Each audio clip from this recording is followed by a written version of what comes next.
En octobre 2020, quand j'ai découvert que j'avais une tumeur osseuse, j'avais très peur de mourir d'un cancer, tant que je ne savais pas si ma tumeur était maligne ou bénigne. J'ai vécu 3 mois rongés par la peur de mourir. C'est à cette période-là que j'ai réellement pris conscience que je n'avais qu'une seule vie et que je tenais vraiment à la vie. Finalement, j'ai ressenti un immense soulagement quand j'ai su que c'était bénin. Mais je chute 10 jours avant l'opération. Résultat, fracture du col du fémur, prothèse totale de hanche, 2 mois de rééducation, mais surtout 2 mois pour faire un pas de côté et faire le point sur ma vie. N'attendez pas d'avoir un accident ou une maladie pour réaliser que vous n'avez qu'une seule vie et pour la prendre en main. La vie est une série de nouveaux départs et de nouvelles décisions à prendre avec la mort comme ligne d'arrivée. Et chaque nouveau départ est l'occasion pour vous d'apprendre à mieux vous connaître afin de cheminer vers une vie plus authentique, plus épanouie, dans laquelle vous pouvez exprimer votre singularité. Et pour ça, il est nécessaire de se regarder honnêtement et sincèrement dans le miroir. Et je vous l'accorde, c'est très difficile de s'accepter soi-même et de confronter son identité au regard des autres. En 13 ans de carrière, j'ai connu le chômage pour maladie de longue durée. Cette maladie, c'est la bipolarité. J'ai également connu 6 emplois différents.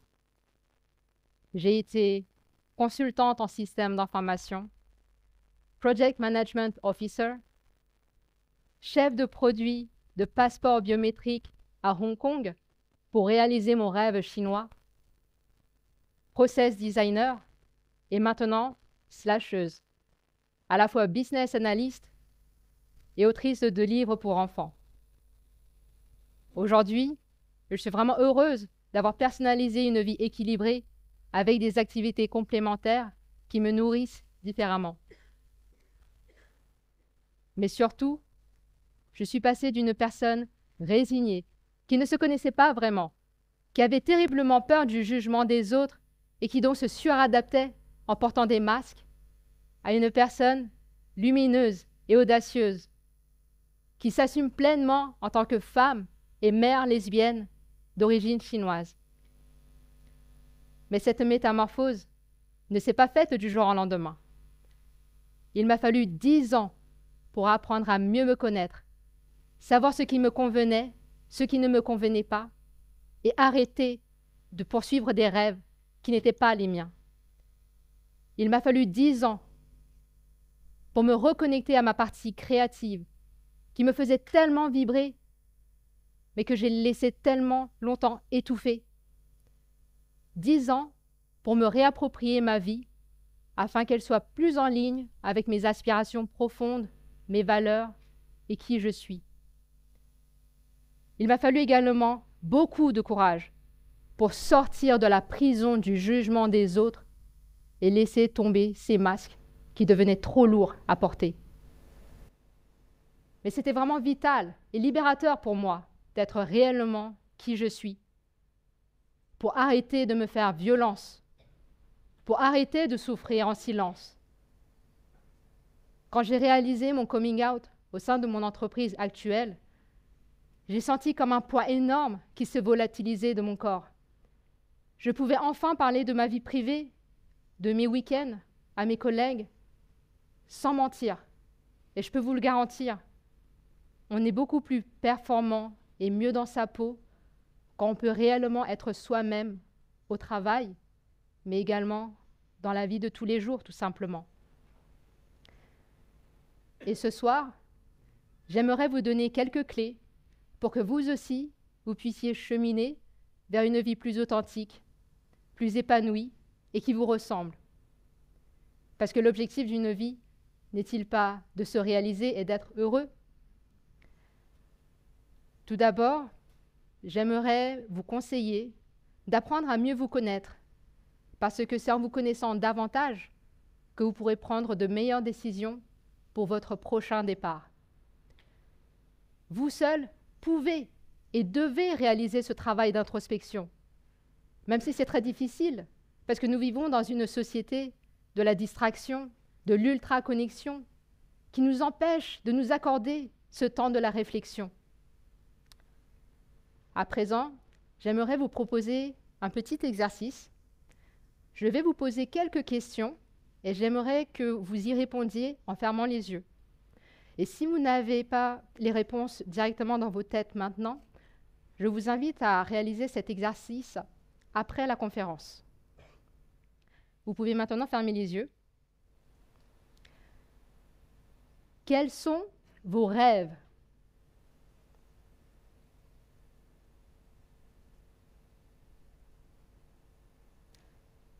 Qu'est-ce qui donne réellement du sens à votre vie ?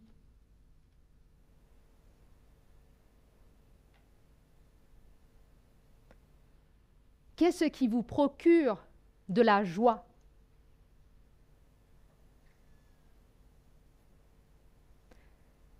Imaginez maintenant que vous êtes sur votre lit de mort. Oui, j'ai bien dit votre lit de mort. Qu'aimeriez-vous être fier d'avoir accompli dans votre vie ?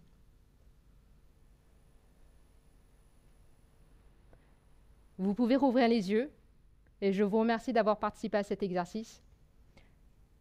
Voici les quelques questions fondamentales que je me suis posée à moi-même lors de mes précédents départs.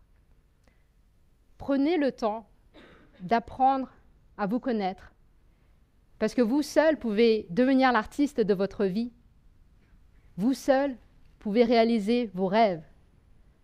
Personne d'autre ne pourra le faire à votre place. Une fois ce travail d'introspection réalisé, vous devez faire des choix pour votre prochain départ.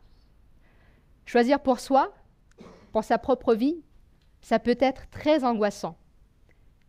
Et si j'ai un conseil à vous donner, c'est de réellement écouter votre petite voix intérieure, votre intuition, pour ne pas passer à côté de votre vie.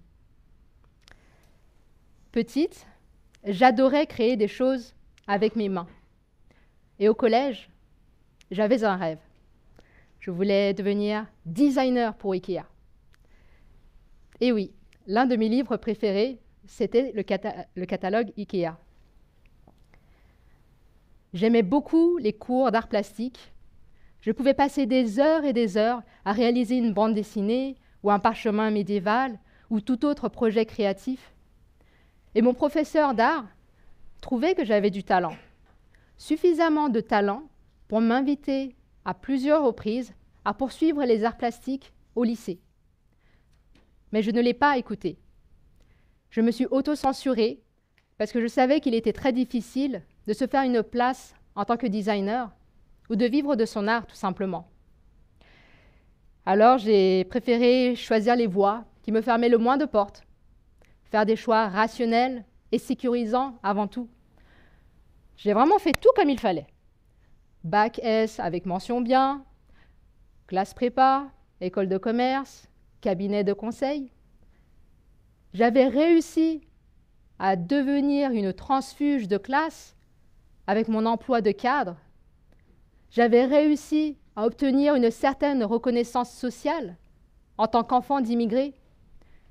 Et pourtant, je trouvais que ma vie était fade, qu'elle n'avait pas de sens. J'étais en réalité résignée parce que je savais au fond de moi que j'avais renoncé à mon rêve d'une vie artistique. Et puis, j'ai eu 2 grandes révélations en devenant mère. À la naissance de mon fils, je lui fais la promesse de lui parler en chinois mandarin tous les jours, afin qu'il puisse être bilingue en français et en chinois.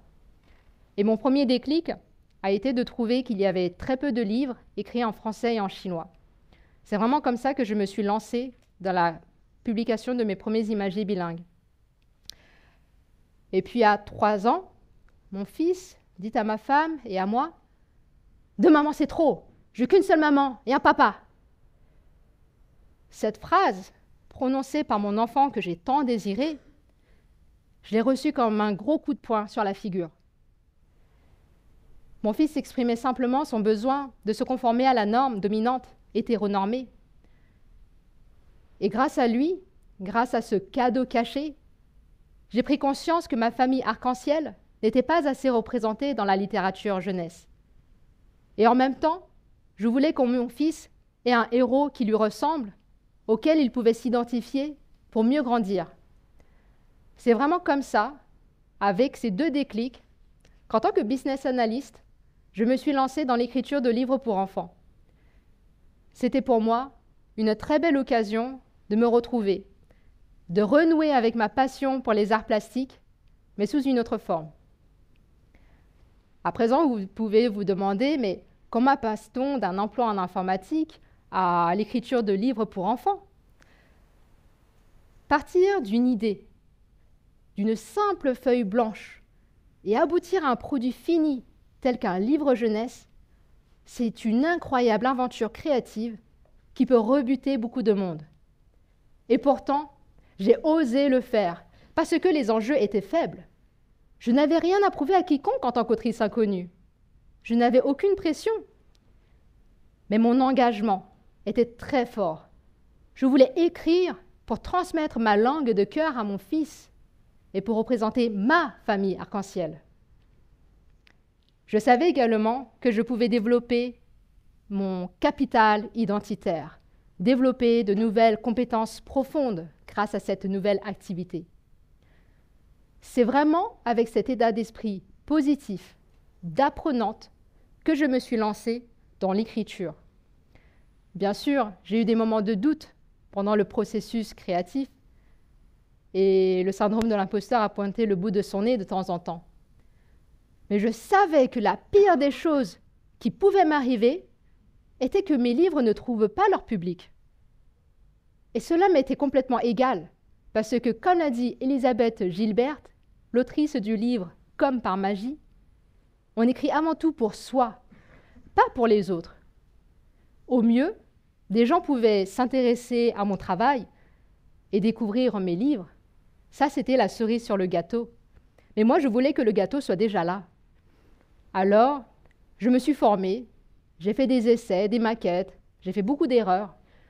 Et à force de persévérance et de travail, je suis fière d'avoir publié 3 collections d'imagiers bilingues et 2 livres jeunesse inclusifs, le tout en 2 ans. Et c'est ce que je vous invite à faire ce soir. Osez faire des choses qui vous animent, qui vous procurent de la joie, qui donnent du sens à votre vie, mais sans vous mettre la pression. Parce que c'est beaucoup plus facile quand les enjeux sont faibles, quand vous n'avez rien à prouver à quiconque. Un autre conseil très important que j'aimerais vous donner ce soir, c'est apprenez à écouter votre corps quand vous devrez prendre une décision pour un prochain départ. Parce que vous n'avez qu'un seul corps, qu'il ne vous ment jamais, et parce qu'il s'exprime à vous à travers les émotions que vous pouvez ressentir. C'est en tout cas ce qui m'est arrivé en 2022. Après la publication de mes premiers imagiers bilingues, j'ai voulu prendre un nouveau départ, c'est-à-dire quitter définitivement l'informatique pour me consacrer à temps plein à l'écriture. Mais mon corps m'a dit « Non, non, non, Sylvie, c'est une très mauvaise idée et je vais te le faire savoir. » Quand je me suis projetée à l'idée d'écrire pour vivre de ma plume, j'ai ressenti des émotions négatives pendant plusieurs semaines. J'étais tétanisée. J'étais angoissée. Du coup, j'avais perdu toute créativité. Et grâce à mon corps qui s'est exprimé et que j'ai réellement écouté, j'ai pris conscience d'une chose fondamentale chez moi. Ma créativité a besoin de légèreté, et la légèreté n'est possible que si mon besoin de sécurité est satisfait. Alors, Au lieu de prendre un nouveau départ, j'ai pris une décision beaucoup plus facile à assumer pour mon corps et pour moi. Passer en 4/5e en tant que business analyst pour dégager plus de temps pour l'écriture. Et donc, grâce à mon emploi dans l'informatique qui me sécurise, j'ose sortir de ma zone de confort dans ma vie d'autrice. Et c'est là que la magie s'opère.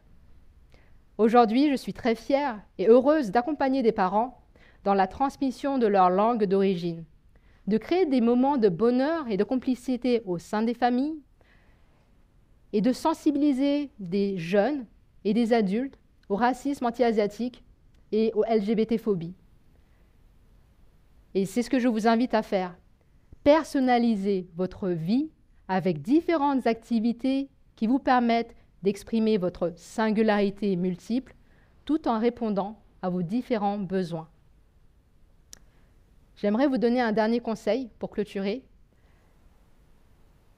Fixez-vous des objectifs et des critères de réussite plus faciles à atteindre pour être heureux. Parce que le plus important, ce n'est pas uniquement la destination ou le rêve à atteindre, mais c'est surtout le cheminement au jour le jour pour l'atteindre.